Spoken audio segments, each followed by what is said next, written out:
There we go. Got into a bit of a discussion over the last 24 hours concerning something I wrote, something I said, which is not unusual for me, concerning the events of Mount Carmel and David Koresh, which is a subject that I delve into occasionally and always get as quickly out of it as I can. And that's what I tried to do this time, but it didn't work.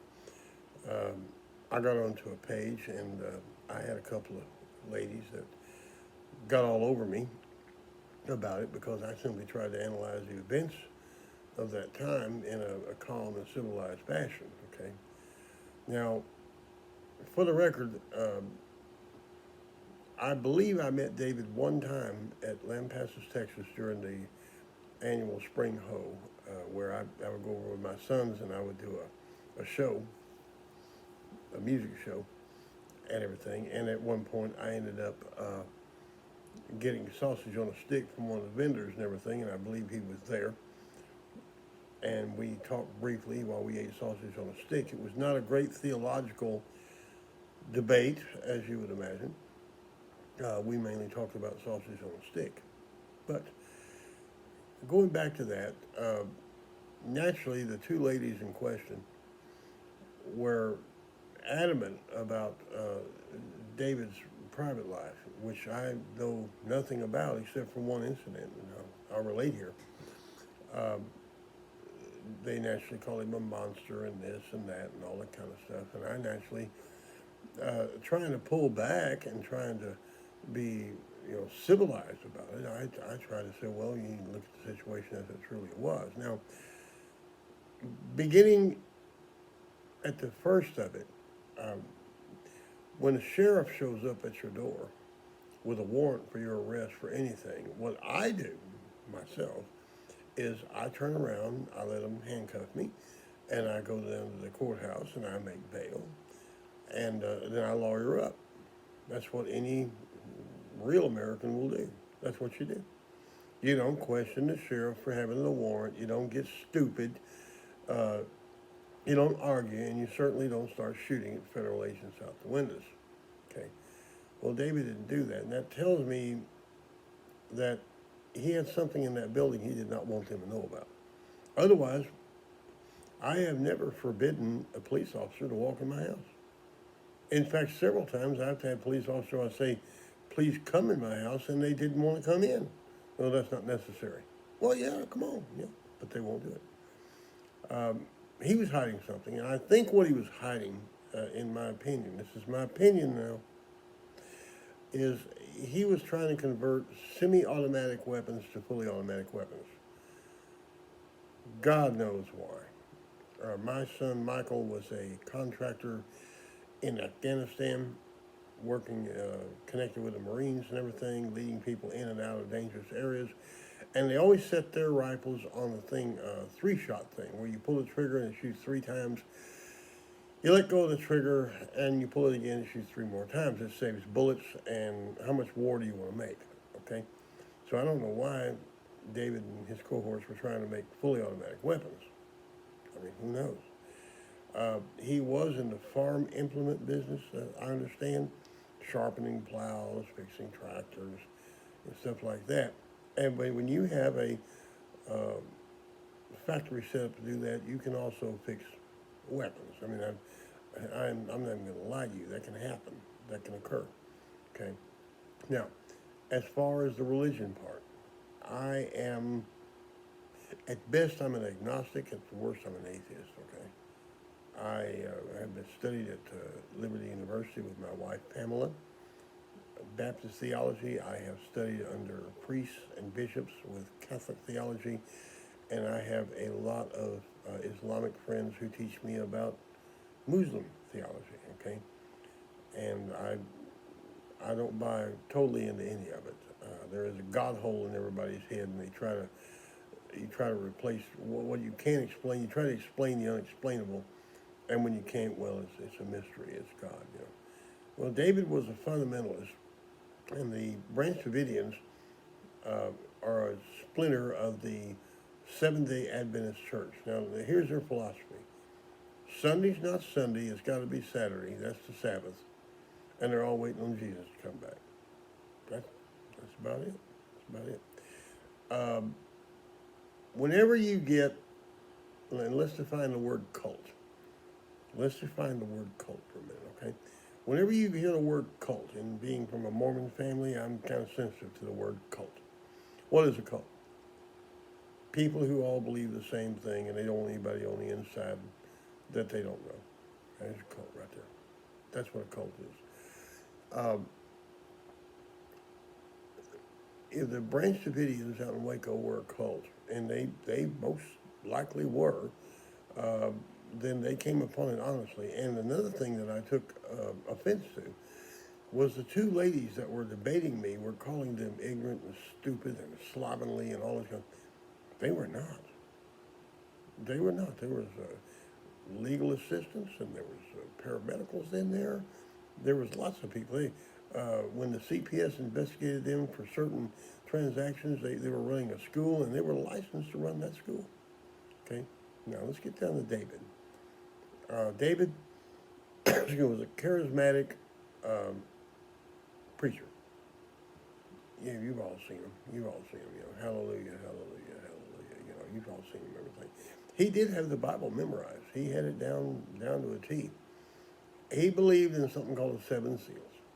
Now, when I did study religion and when I did get into it, I was dispensationalist. In other words, I believe Jesus already come back. He came.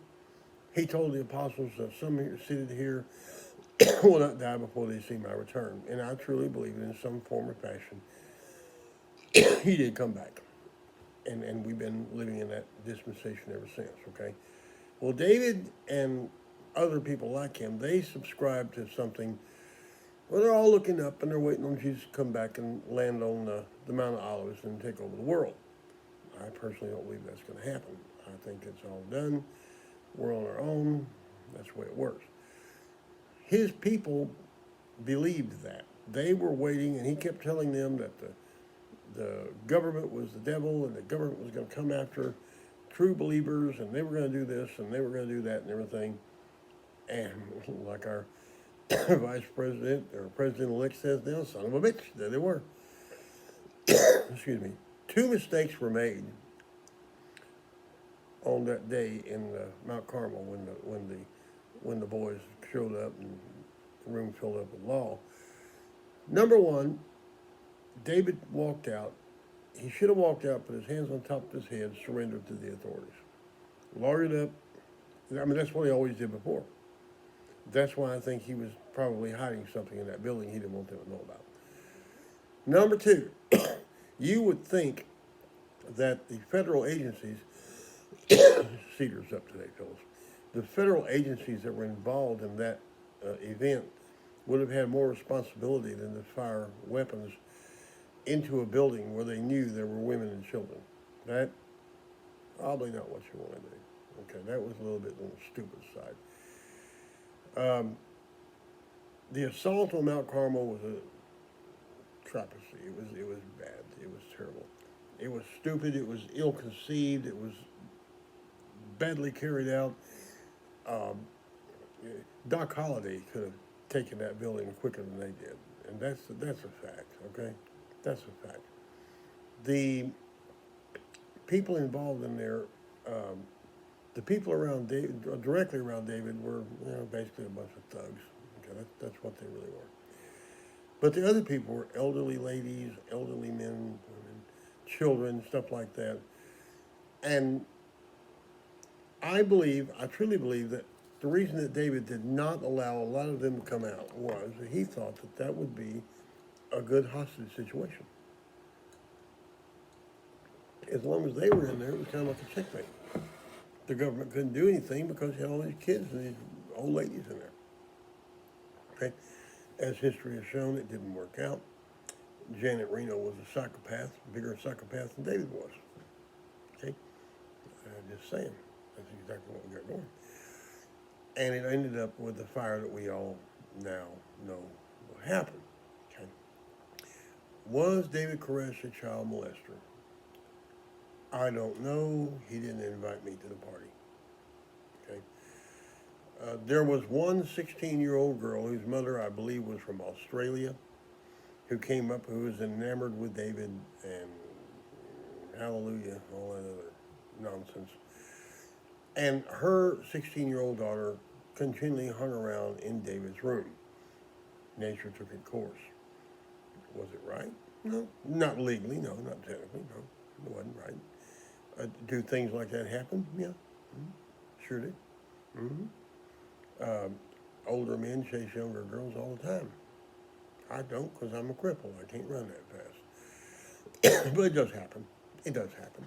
And it apparently happened then. I have never, ever seen, that's why I'm doing the Kent Hovind thing right now, is because I'm looking for something in his case. And he don't know it. But I'm looking for something in Kent Hovind's case. I've never seen a revivalist preacher that wasn't chasing a little girl. I've never seen that. You look long enough, and she's going to be there. It goes with the territory, and I know there's got to be one in there in Kent's case. I know it, and I'm digging for it, and it's going to be there. When it comes up, you're going to stand back and snake them. And how'd you know that? Never seen it fail. That same God hole that's in people's heads when they're looking for answers, and an evangelist's head, a preacher like Hovind, that same God hole, for some reason, just seems to gravitate toward little girls. I'm not a psychologist. My writing partner is Ted. He's a psychologist, and he knows about these things. I just know I've never seen it fail. Okay, but anyway, the events of Mount Carmel. I believe that David was hiding something in there, and I believe it was on fully automatic weapons. I believe it's no deeper than that. Was he whacked out? Well, yeah, he's pretty whacked out. They all are. How many people invent a place and a building, and they write their own Bible and their own definition of the seven seals, and then they fire on federal officers? How many people fire on Al Capone? Didn't fire on federal officers. Come on now, get real. Right? But as far as the debate last night, and I'm not going to say this is the last time I'm going to address this because I'm not going to back off a bit. I did everything I could on that debate to stay civilized. I backed away, I backed away, I backed away. I even agreed with them. I praised them for their position. I did all of these things. And all I got was attack, attack, attack, attack, attack. Okay. These two women know nothing about what happened in Mount Carmel. They weren't there. One of them tried to tell me she was there. Okay.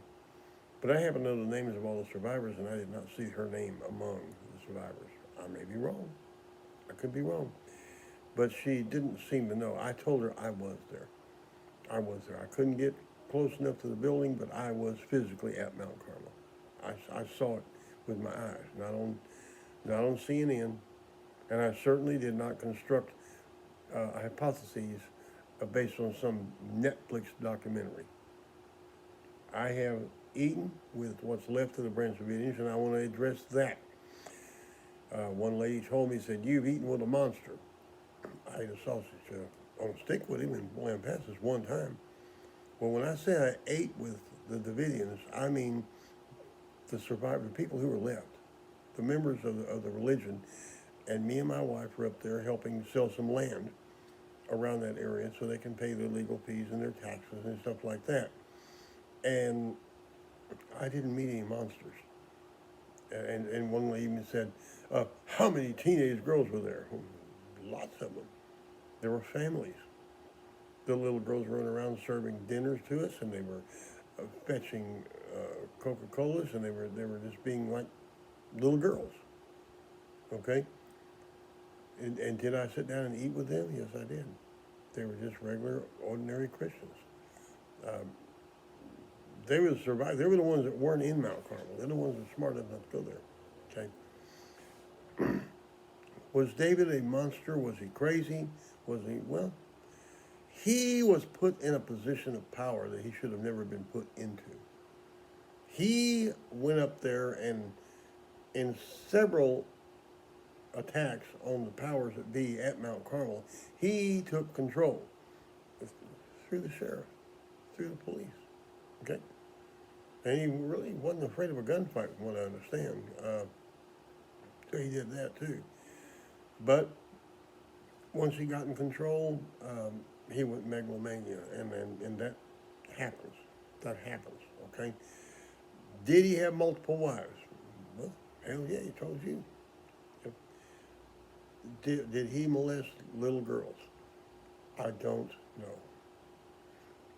I have never heard any of the people up there tell me, nor have I seen graphic proof, that David ever touched a little girl. 16-year-old, and then now I'll get a kickback now from one of the ladies and everything. Oh, 16 is underage, 17. Okay, well, I'm going to give you this. You go out to a bar in Texas, and you got some girl celebrating your birthday there. 5 minutes before midnight, she's a felony. 5 minutes after midnight, she's a date. So you can split that hair all you want. I myself do not chase young girls. Okay. I'm not capable. I'm not capable of chasing young girls. But some men do, and then they end up, plea bargaining when they get caught and everything. I just simply never like plea bargains, so I don't do it. But we will never know all of the events at Mount Carmel. We will never know what really happened inside that building. We do know that the government got out of control. We know that for a fact. Okay? We do know that we need to address that situation right there. If I had been in control of that situation, I've got all the officers back up, put your guns down. Okay. Cut the water off, cut the lights off, wait for them to run out of barbecue, and then help them to the car when they come out, because they're going to come out. They're going to come out. Simple as that. The same advice was given to General Lopez Antonio de Santana at the Alamo by his Prussian officers he hired. Starve them out. Just starve them out. You don't have to shoot nobody. You don't have to have no battle. And same thing at Mount Carmel. When he started screaming and hollering for milk for the babies, and we're out of something. Hey, lots of food and milk out here, dude. Lots of food and milk out here. All you got to do is come out. But David didn't want to come out. Because why? He was hiding something in that building. And like I said again, and I will say it again and again, I truly believe that he was meddling around with fully automatic weapons. No deeper than that. Anyway, that is and this is not the last time I'll address the situation, because I'm not going to back off of this. I'm not going to let two ladies, and that's another thing. That's another thing. When you're in an internet discussion on Facebook, you never know who you're talking to. I know Robert, a friend of mine and everything. I've studied his career, and I know pretty much a lot about him and everything, so I know who I'm dealing with. But when a couple of ladies pop up out of nowhere, I can jump in there and use all my abilities and my intelligence and my power and everything, and just smear them all over the place and just stomp them. And I found out later I just stomped two little old ladies, 80 years old grandmothers. They're sitting there with their iPads and trying to interact with the society. And then I just look like a fool or a mean person. I'm not going to do that. So ladies, you win. You win. You weren't at Mount Carmel. You know nothing about the situation other than what you read in the news. I've got things I don't ever tell you. Certain things about the book Saving Carrie, what happened up in Utah, certain things about investigations I've been in on around areas and everything that we never say. We never tell the public. Never. And there's some things about David Koresh I never tell you. But when you say certain things, I just kind of laugh up my sleeve, because I know that you got that off of Netflix. God bless. You have a wonderful new year, and over and out. Hey, now Porter got an eye like an eagle, sworn to save the life of the prophet of the Lamb. Many men are lying under 6 feet of ground, fire from the smoking gun of modern day. Hey, now Porter got an eye like an eagle, sworn to save the life of the prophet of the Lamb. Many men are lying under 6 feet of ground, fire from the smoking gun of modern day Sam. Fire from the smoking modern day Sam.